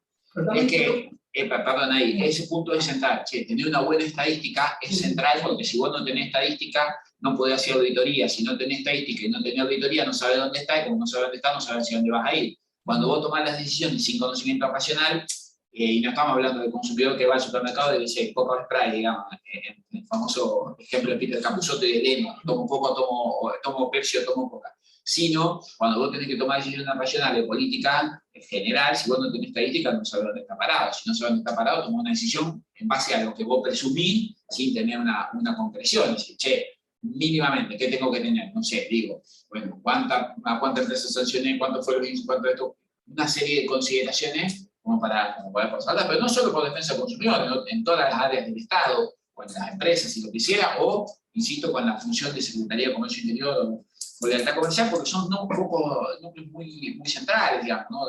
de aplicación global de política. Perdón, te conté que estaba... No, que hay una estadística de las empresas que más reclamos obtuvieron, con Martín una vez la vimos. Hay una estadística al menos de eso. Supongo que la deben tener la Secretaría de Comercio de estadística total, digamos. No sé si es oficial, digo, la estadística, porque yo la que vi es una basada, creo, no sé si... Es oficial, es una página oficial. Bueno, sí. bien. No, porque yo he visto... más reclamadas. De todas formas, hoy las grandes empresas, Telecom, por dar un nombre, ya lo tenemos, las denuncias que tenemos hace 10 años. Hoy todas las empresas tienen una estructura y solucionan internamente los problemas, no llegan a la justicia. Bueno, yo particularmente lo que veía por ahí en los fallos es que ves demandado en no sé cuántos fallos aclaros, por ejemplo, ¿no? Ya se convierte en una política de empresa a veces de incumplir. Decimos, bueno, incumplimos tanto para que nadie venga a reclamar. Total, si tiene que esperar 5 o 6 años para resolver, sabemos que nadie va a seguir todo ese camino, o muy pocos. Entonces ya es parte del análisis de la empresa incumplir. Y ahí ya tenemos un problema, me parece, grande, con muchas empresas. Bueno, sí. Ahí hay que apostar mucho, que creo que la provincia está apostando a las asociaciones de defensa del consumidor. Hace falta las asociaciones profesionales, bueno, está Diego, enero, el tema de las asociaciones, cómo reclamar, dónde reclamar. Y ahí siempre con un tema que lo dijo bien el profesor Masuri, que Martín lo repitió. Nosotros ahí tenemos que tener bastante más cuidado, porque nosotros no tenemos el procedimiento del discovery ni la facultad del descubrimiento. No tenemos la facultad de pedir cosas. O sea, no tan amplia como tiene el discovery, ni tampoco datos. Y por otro lado, si bien en el sistema americano tienen lo que se conoce como fludeo, que básicamente se llama esta inundación, esto te inundo, te mando esto en fludear, te mando toda la información, vos querés esto, mando todo. Te llegan los 4 camiones que se ven en la película y te bajan toda la información. Inundarte, te inundo. Y se supone que los grandes estudios americanos o los estudios en Estados Unidos tienen la posibilidad de hacer un estudio de información, cosa que nosotros difícilmente tengamos porque es como más artesanal, digamos, el ejercicio profesional. Es simplemente más artesanal. Un poquito más artesanal, sí, en cualquiera de estas circunstancias, digamos, no tenemos tanta posibilidad de obtener ese descubrimiento de esa información. Sin contar con que además Hay mucha información de tipo técnico, que es difícil, de técnico, digamos, por ejemplo, en el caso puntual de las telefónicas, claro, Personal, Telecom, ¿no? Movistar o algunos otros operadores, de tipo técnico, ¿no? Sí hay alguna buena pauta que se podría trabajar, que creo que se Defensa del Consumidor, Secretaría de Comercio Interior ha hecho algo, y hablando de publicidad integrativa, 100 megas, y cuando te conectás tiene 20, entonces vos llamás por teléfono y no es hasta 100 megas, te lee abajo y dice hasta, no es 100 megas, es hasta 100 megas, no puede ser 0,01, yo te ofrecí 100, te ofrecí hasta 100 megas, ahí hay mucho para trabajar integrativamente, ahí hay mucho para trabajar integrativamente en publicidad, y creo que me parece que ustedes habían hecho alguna sanción a las empresas por publicidad engañosa, hay alguna cosa parecida, tengo registro, puedo corregirlo cuando Yo creo que en esos casos de publicidad, en donde el daño es insignificante respecto de cada uno y por lo tanto no va a generar el reclamo particular, crucial el tema de la colectiva y de los daños positivos, porque si no, no tiene razón de ser. Y bueno, yo no estoy de acuerdo en una cuestión referida a lo que vos decías del daño punitivo al acreditar el daño. Para mí, bueno, el tema del daño punitivo se discute si se puede llamar daño punitivo, porque efectivamente no se trataría de un daño, sino del incumplimiento. Sanciones pecuniarias disuasivas, como decía. Sanciones pecuniarias disuasivas. Yo creo que eso es lo adecuado, porque en realidad es una multa y tiene carácter punitivo, más allá de que para mí el carácter disuasivo es el crucial, y no solo para la propia empresa, sino para las empresas de la competencia, que están mirando. Digo como ejemplo, el caso de Despegar, cuando estábamos en el marco de la pandemia y no reprogramaban, hasta que la Dirección Nacional impuso una multa ejemplificadora, empezaron a reprogramar todo lo bueno. O sea, vos fijate cómo, eso fue una multa, no fue un daño punitivo, pero fíjense cómo tuvo el efecto disuasorio que se pretendió y se evitaron un montón de litigios. Después, bueno, empezaron a incumplir de nuevo, pero digo, es una cosa que yo lo puedo decir a ojo. Me parece que lo que él dice de las estadísticas es crucial, y nosotros tenemos un sistema armado como para hacer eso, justamente, porque si nosotros traemos la estadística y la probamos, yo creo que al juez le facilitamos las cosas también. Sí, pero la estadística no solo sirve ahí, yo creo que la estadística no solo sirve para probarme a mi juez, ¿no? Porque también no es cuestión de que yo la quiero o facilitar la vida de los litigantes, sino que la estadística concreta, real, dura, sirve para que vos analices el estado de situación, ¿no? Digo, una empresa cuando llega a fin de año y hace todo un balance de gestión, bueno, a ver dónde empezamos, cómo estamos, cuántos tornillos nos quedaron, cuántos bulones compramos, cuánto gastamos, cuál es el crédito comercial que tenemos, cuánto vendimos, cuánto no vendimos, qué cliente ganamos, qué cliente perdimos, dónde estamos. Y arma una matriz que se llama matriz FODA, y dice, bueno, che, cuáles son mis fortalezas, cuáles son mis debilidades a futuro, y a partir de esa matriz FODA, tomo un canal y mira, che, ¿a dónde quiero ir? Y tomo un canal de acción. Para las organizaciones de defensa del consumidor, ya sea estatales o paraestatales, como la ONG y demás, contar con esos datos, con esa estructura de datos. Yo no sé si esto lo tiene que hacer el Estado, si lo hace, quizás lo hace, y no lo sabemos porque está, digamos, quizá oculto, pero no porque el Estado quiere ocultar algo, sino simplemente porque no lo publica, por uno de los tantos problemas que puede tener el Estado en obtener esa comunicación. Quizás las secretarías, no digo comercio interior de acá, porque creo que cuando mínimamente lo sabríamos, simplemente por las charlas que tenemos por fuera de acá, pero quizás comercio interior de la nación o digamos, de la acta comercial, defensa de la competencia, tiene algún tipo de datos relevantes en esta materia, ¿no? Acerca de cómo funciona esta estructura de mercado, esa estadística que te permite saber dónde estás y hacia dónde querés ir, ¿no? Elaborar un croquis de dónde querés ir.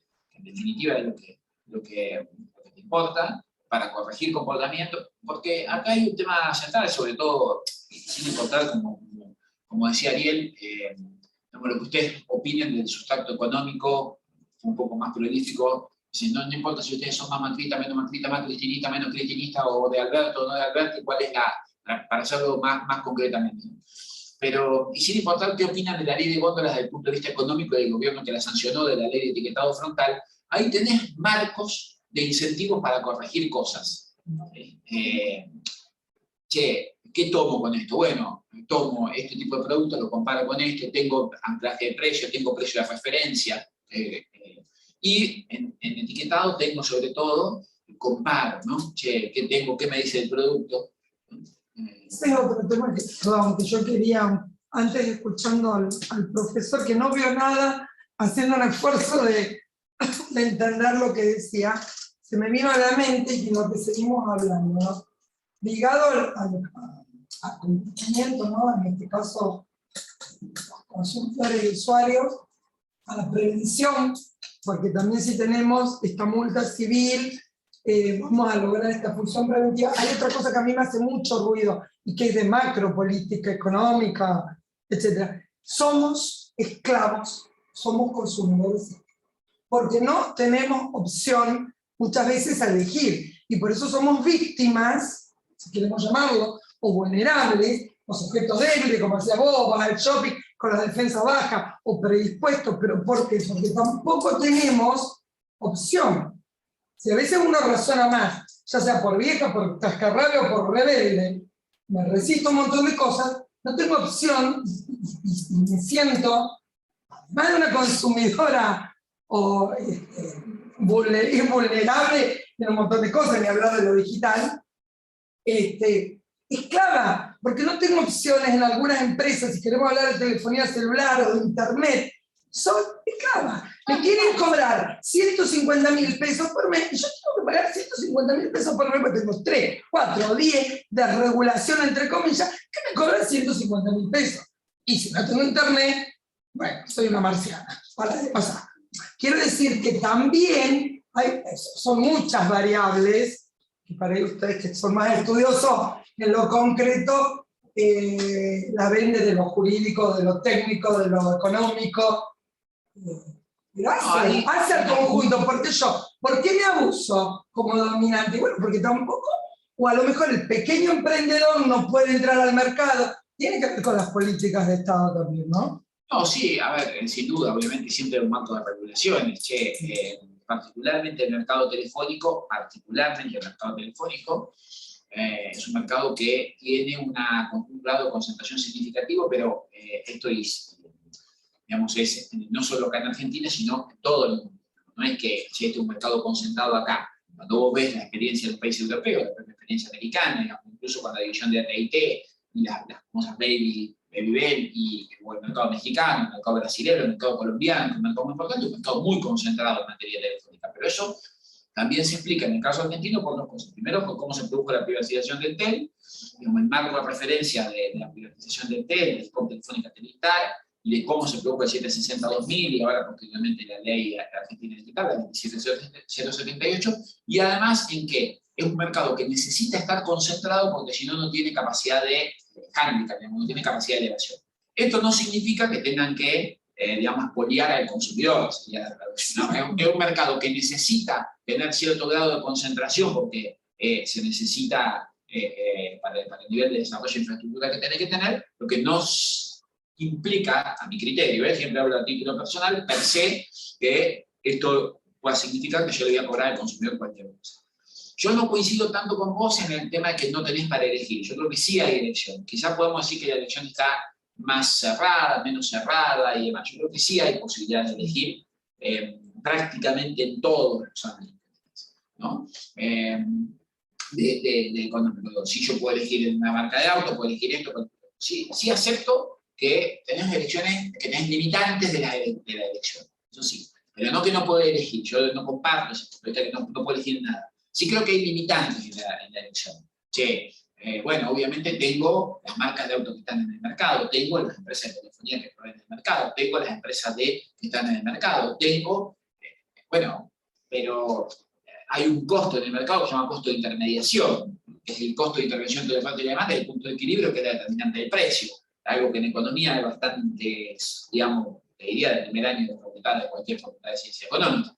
Bueno, es lo que hay, esta es la estructura del mercado. Vos tenés forma de tratar de corregir esa estructura del Estado del mercado con la intervención de agentes del Estado. Si no hay mercados que no estén regulados, en otros términos. La regulación es o pública o privada, o es una regulación del Estado, o es una regulación del mercado, o es una regulación que de alguna manera se produce el costo de la transacción. Incluso los mercados ilegales están regulados. Si el mercado de la droga, yo no soy un especialista en temas de delito criminal, o esto Primera fase porque te ha grabado, bueno, si usted dijo, no soy un especialista en tema de derecho criminal, pero los mercados ilegales también tienen una regulación, ¿no?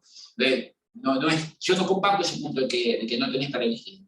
También depende en dónde estés ubicado, porque si hablamos de una ciudad, sí tenés más posibilidad de elegir. Pero si hablamos, por ejemplo, en un pueblo donde, como yo vivía, tenés una Sí. compañía que te brinda También es cable, cierto digamos. que también yo haría otro análisis, además no solo es un buen análisis en la cuestión económica. Sí, justamente eso refiere a lo que decía con anterioridad. Como vos no tenés masa crítica, como no tenés masa crítica, no hay competencia. Ahora, para que haya competencia, necesita que haya masa crítica, es un looping. En definitiva, vas a tener estas empresas concentradas, porque estas empresas concentradas en el mercado telefónico te permiten desarrollar cosas que de otra manera no se podrían desarrollar. Yo te diría, o vería como más preocupante, yo particularmente cuando hago el estudio de análisis de mercado, de costo, cuando miro, cuando veo análisis económico de derecho, cuando veo comportamiento social, cuando veo cuestión del consumidor, yo veo como más trascendente a mi criterio, que es un área que se tiene más abandonada, también siempre en un criterio particular, es de aquellos sujetos, aquellas personas, hombres o mujeres, que por sus niveles socioeconómicos quedan o caen en el concepto de Bauman de consumidores defectuosos. Y aquel que no entiende su calidad de consumidor, que no va a llegar al Estado judicial a reclamar, que no va a ir a reclamar de Osvaldo, ¿no? Me parece que es un punto más significativo todavía por la masa de personas que pueden llegar a ver ahí, que es un área que requiere mucho trabajo. Porque, vuelvo a lo mismo, en general, yo las acciones colectivas que he visto, tienen que ver con un consumidor al que nosotros llamaríamos de clase media acomodada. Sí, ¿Sí? sí. Un consumidor, si se permite la expresión, burgués. ¿Sí? No tanto con un consumidor de clases medias más bajas o de clases medias más asalariadas o directamente pobre, en el sentido, en el término económico de pobre, no en el término de, ¿no? Ni les digo de pobreza, porque acá hay otro doble concepto, el concepto de pobreza económica y el concepto de pobreza en materia de capitales culturales, que es el que no te permite conocer tus propios derechos y la iniciativa. Claro, ¿no? También tenemos ahí un déficit significativo. Salvo que tengan la suerte de caer a la clínica. Ahí tengo un par de testigos. Bueno, es posible, es posible. Ahí sí Igual, son impermeables. te vuelvo a lo que vos decís. ¿Cuántos es la masa? ¿El universo total? No. Pero es más, cualquier economista nos diría a nosotros, bueno, ustedes están hablando de daño jurídico, sí, pero el daño para los economistas es una imperfección del mercado. Claro. Bueno, alguien la tiene que perfeccionar, y en eso también es un argumento para decir, bueno, a ver, ¿por qué acá hay que cargar con una reparación o eventualmente una multa disuasiva o sanción? Sí. Comparto gran parte. Así que... Bueno, es un tema para seguir. Ay, sí. obvio. Varias jornadas. Vamos de nuevo, si quieren. No, creo que... ¿No querés venir? Sí. Hagamos la actividad, ¿viste? La segunda parte. No tengo Sí, ningún Tenemos problema. café, la próxima se lo vamos a poner antes al café. Igual parece estamos en la reunión de obligación, estamos 4. Por eso no le nadie. No, bueno, muchas gracias por la Bueno, no, muchas gracias a todos.